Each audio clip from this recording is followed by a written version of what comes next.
Hello everyone, my name is Amanda R.N. Rockwell. I write, read, and review vampire fiction.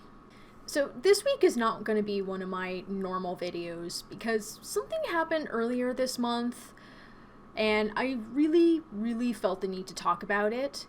I don't know if it was as big of a thing on Facebook, but it was a very big thing on Twitter, and it's deserving of a conversation in my part, and I feel I have something to say about it. So on February 4th, I saw an article on Twitter that was shared by someone I followed, and it involved a collaboration between Barnes & Noble and Penguin Random House.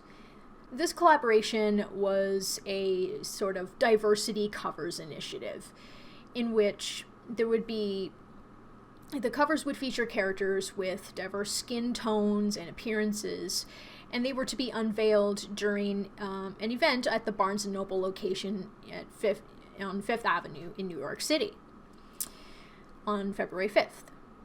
I've linked an article from the Daily Wire below if you want to check it out for yourself. These classic books included stuff like Frankenstein, The Wizard of Oz, Alice in Wonderland, Dr. Jekyll and Mr. Hyde, The Secret Garden, and Peter Pan, just to name a few. There was a huge backlash on social media, enough that Barnes & Noble canceled the event altogether, and there was actually a statement released by them on their BN Buzz Twitter, which is the following. We acknowledge the voices who have expressed concerns about the Diverse Editions project at our Barnes & Noble Fifth Avenue store and have decided to suspend the initiative. Diverse Editions presented new covers of classic books through a series of limited edition jackets designed by artists hailing from different ethnicities and backgrounds. The covers are not a substitute for Black voices or writers of color whose work and voices deserve to be heard. The booksellers who championed this initiative did so convinced it would help engagement with these classic titles. It was a project inspired by our work with schools and was created in part to raise awareness and discussion during Black History Month, in which Barnes & Noble stores nationally will continue to highlight a wide selection of books to celebrate Black history and great literature from writers of color. Also on February 5th, author David Bowles was at the Barnes & Noble location on Fifth Avenue when the event was going to take place and made a Twitter thread with some additional information about this whole thing, which I will link in the description below as well. I'm going to summarize it here. David spoke with a woman named Sonyu Dillon, who oversees corporate marketing at Penguin Random House. She said the idea came from the Disruption Company's diversity chief and was not meant to be their only initiative for Black History Month 2020. He was inspired by J.K. Rowling, whose response when there was a Black actress cast as Hermione Granger in the play Harry Potter and the Cursed Child was, canon, brown eyes, frizzy hair, and very clever. White skin was never specified. He claimed it would be a good idea to find classic books that don't mention the race of the protagonist and make covers for each book, representing each racial group, so children of color could see themselves in those characters. Sonyu stated that herself and 3 other people of color at Penguin Random House decided that they actually liked the idea because it would mean more visual representation for children of color. Then Barnes & Noble and the Disruption Company ran the text of each of the books through an AI algorithm to find the titles that didn't specify the protagonist's race in any way. Sonyu was clear that lots of people at Penguin Random House were actually very disappointed in these covers. It also appears that no authors contracted with Penguin Random House from committees of color were consulted in any of this. So clearly there were a ton of issues with this whole thing, and David's tweets confirmed much of what I initially thought about this, but let's tackle this a little bit at a time. First, the picture of the Wizard of Oz covers. Right here, that's from David's Twitter. It's problematic in a couple of ways. The one on the far right, if you can see it properly, it's a blatant offensive stereotyping of North American indigenous people. And then the shoes are also wrong, and not just because they're runners instead of slippers. They're red, and the shoes were red only for the movie. In the book, the shoes were silver. Then there was the cover for Frankenstein, in which Frankenstein's monster has brown skin instead of green skin, which is problematic when you consider that the monster was created by a white scientist and then later on in the book is chased by a mob of white people. Then we have The Secret Garden, in which it's stated right in the text that black people are not people. This is just 3 examples, guys. So my first point here is that these books are inherently racist. These classic books were written in a time where racism was far more accepted than it is now. And depending on how old the book is you're talking about, it may have also been written during the time where slavery of people of color was still a thing, that was still legal, that was still appropriate. Just because these books do not reference the race of the protagonist doesn't mean that they're not racist in other ways. My second point, these covers, in some cases, are blatant, harmful cliches and stereotypes. It is highly likely that the cover artists were not fully aware what these covers were for when they made them. They were likely just paid to do their job. Third point, no consulting of the marginalized groups they were trying to cater to. If they bothered to actually speak to various people of color groups about exactly what they were trying to do with this, they would have been likely told no. Like, artificial intelligence is not a replacement for such things. When people of color say they want more representation and acceptance, this is not what they had in mind. Fourth point, February is Black History Month in Canada and the US. It's a time to highlight the accomplishments of black people past and present. In other words, stuff made by and for black people and people of color, not doing the literary equivalent of blackface. The fact that this is not their only planned initiative for Black History Month is not the point. This thing shouldn't have happened in the first place. Fifth point, money. Classic fiction exists in the public domain, which means that the author has died and enough time has passed for the copyright to lapse. Therefore, publishers can republish these books in any manner they choose, and they don't have to pay any royalties out to anyone. It's just free money for them.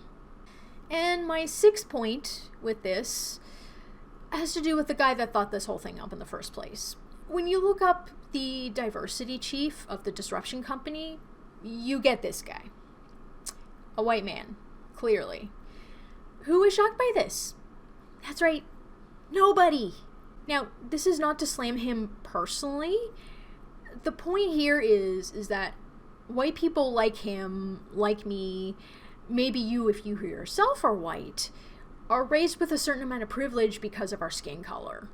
More often than not, we don't always realize that something we may think might be helping someone of a particular, of a different race, sexuality, or belief system is not helping at all. A white person doesn't experience life the same way a person of color does, and to assume we know anything without doing research and consulting people from those groups is just plain stupid. People were right to be outraged by this. This is not okay. It never was, and it never will be. And don't start trying to lecture me over people of color in the book publishing industry, because they get shafted there too. Like most industries, the publishing industry is dominated by white people, and people of color are often told their manuscripts will not get published because no one wants to read it. Pardon my language, but that is fucking bullshit. It's just an excuse to not publish them. And yes, I am not making this up. This still happens. There are at least several authors who are people of color that I watch on Twitter, and it comes up on a regular basis. One of them is a Canadian Latina author who said that a publisher didn't want to buy her manuscript because it was located in Mexico. It took place in Mexico, and apparently no one wants to read about a place outside of America. Like, what? So we're perfectly fine with selling books that take place in fictional worlds and in space, as long as its roots are white and European. But the moment someone, particularly a person of color, writes fiction based on their own culture or mythology, suddenly no one cares? Yeah, I call bullshit on that. I'm going to call your attention to an article that was published on June 20th, 2019. And it's titled, 7 Stats About Diversity in Book Publishing That Reveal the Magnitude of the Problem. The article uses data from the past 5 or so years, and it doesn't just focus on people of color, but women and LGBTQ plus people as well. Again, I'll have it linked down below for you to see for yourself. I'm going to summarize it here as best as I can. The first point discusses 2 of the biggest literary awards, the Pulitzer Prize for Fiction and the Nobel Prize for Literature. So, get this. Since 1917, only 30 women have won the Pulitzer Prize for Fiction, and only 3 of those women were people of color. Also, no woman has won the award since 2014. Even worse, the Nobel Prize for Literature has only been awarded to 14 women since 1901. Next couple of stats focus on children's books in particular. A 2018 study stated that 10% of books featured African or African American characters. 7% featured Asian Pacific Islander or Asian Pacific American characters. 5% featured Latinx characters, and just 1% featured American Indian or First Nations characters. However, 50% of the books featured white characters, and 27% featured animal characters or other. A 2017 study surveyed 3,700 children's books and found that just 3.68%, or 136 books, contained significant LGBTQ plus content. Of those 136 books, only 41%, or 56 books, were written by an author who identifies as LGBTQ plus. And as you can imagine, it also happens to be that romance publishing is just as shitty when it comes to diversity.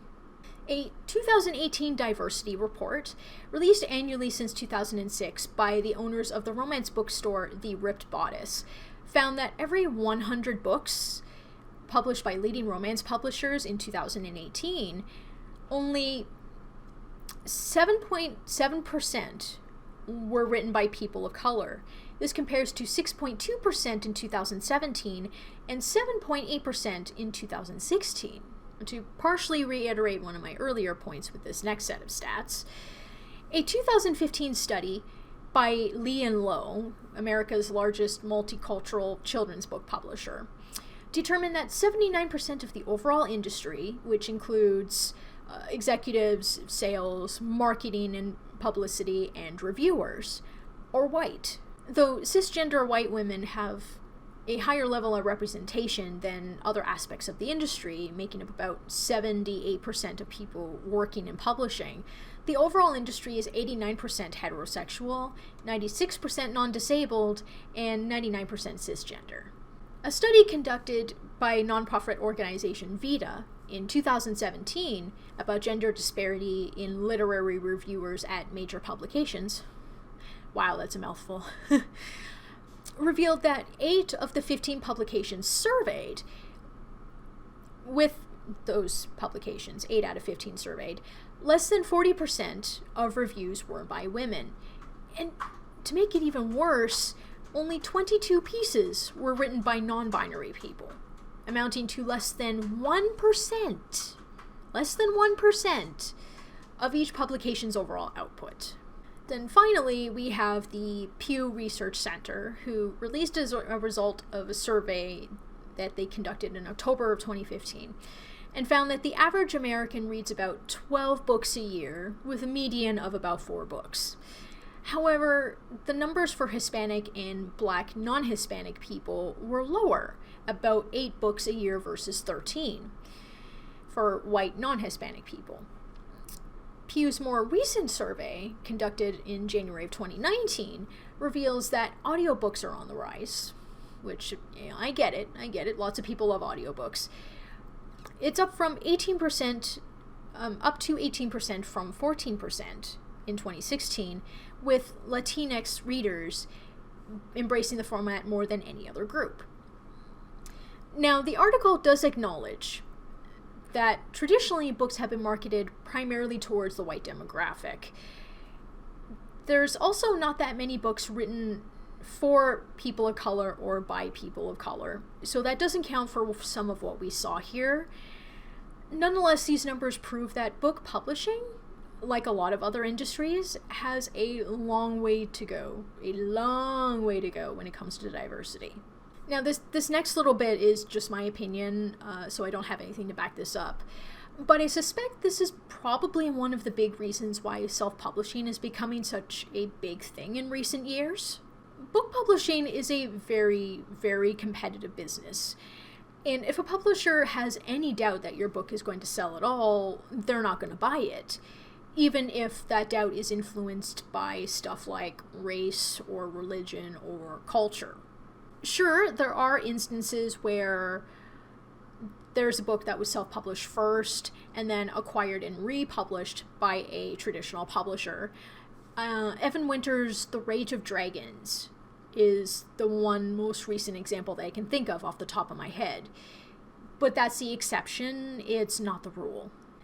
Personally, I want to see more exceptions, and I want those exceptions to become the rule. I hope you enjoyed this video. I upload a new one every Tuesday. Sorry about the rant. I really had to get that out. All my social media links are in the description below if you want to follow. And thank you for watching. Bye!